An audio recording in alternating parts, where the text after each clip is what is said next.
Hey, thanks everybody for joining us today on Live Music Nation podcast. I'm your host, Jake Gill. Today we're with Carla Doudna. She's from Richland County Fair. Carla, thanks for joining us. Yeah, thanks for having me. Hey, Carla, give us a little background on you. Where did you grow up? Talk about your career up until the point now with the county fair. So I grew up in Boaz, Wisconsin, which is about 12 miles here from Richland Center, where the fairgrounds is located. My husband and I have a blended family of 3 kids, and we became grandparents for the first time in 2019.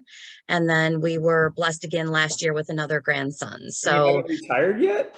No, no, I would love to, but Yeah, still too young yet. Fun, right? Yeah, yeah, that would be great.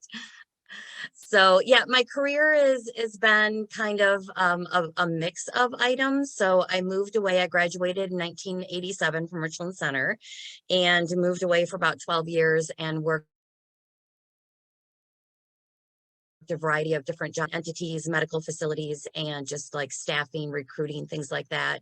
And then moved back here to Wisconsin in 1999. Oh, very cool. Very cool. Tell us your role with the fair. So I am the fair coordinator. So I oversee the property, the rental of the property for all the events, and then the coordination of the fair and the implementation of it. Okay, very cool. Very cool. I guess the next best question is if we were to walk on the campus during County Fair Week, what is that going to look like, smell like, feel like? What is that? So the adrenaline rush would be something that you would hit the minute I think you walk through the gate. Really? The sounds that you hear between the rides and the people talking and the laughing and the animals. And then you throw all the scents in of the burgers and the funnel cakes and the cotton candy and just all the food varieties that we have here between the carnival and our local entities that come, like our American Legion, our Lions Club. We also have a Kiwanis and the 4-H. They all have food stands. So the smells are just incredible. So you should never leave hungry when you leave the Richland County Fair. That's what we like to hear. Very good. So let's talk about the 4-H and the ag side. How are things progressing there? I mean, you have hit or miss years, I think. Obviously COVID kind of slowed things down a little bit. In 2021, we went without a fair in 2020. 2021 we came back, and it was a little bit less for your displays and your participants. Last year was a little bit better. Unfortunately, we had a couple of rain days, so that kind of threw a wrench into it. But I think for the most part, people are still joining the 4-H and the FFA clubs through the schools, the Girls and the Boy Scouts. And we have other species groups that come in as well, or not species groups, I should say, but maybe other clubs that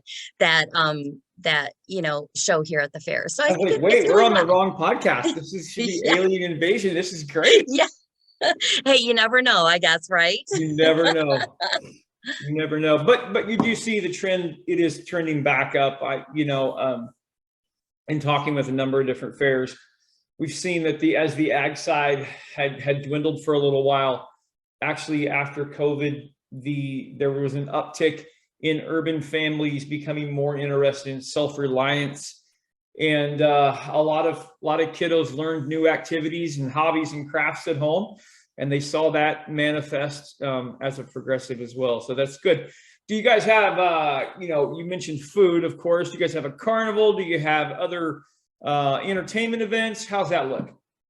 We do. So we have Mr. Ed's Magical Midway, which is not they're located not far from us. So they bring in all of the rides, they bring in some foods, and obviously the games.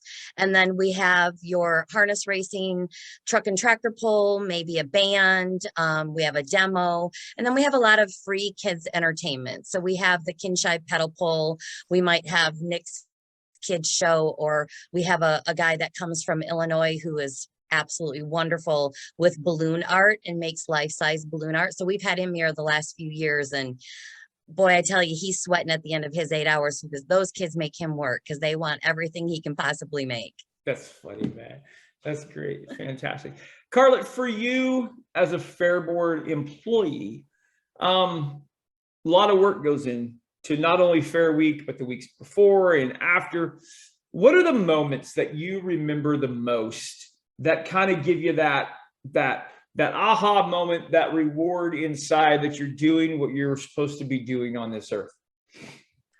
Well, I think initially it would be when we first start getting set up the actual week after Labor Day, because our fair is always the week after Labor Day.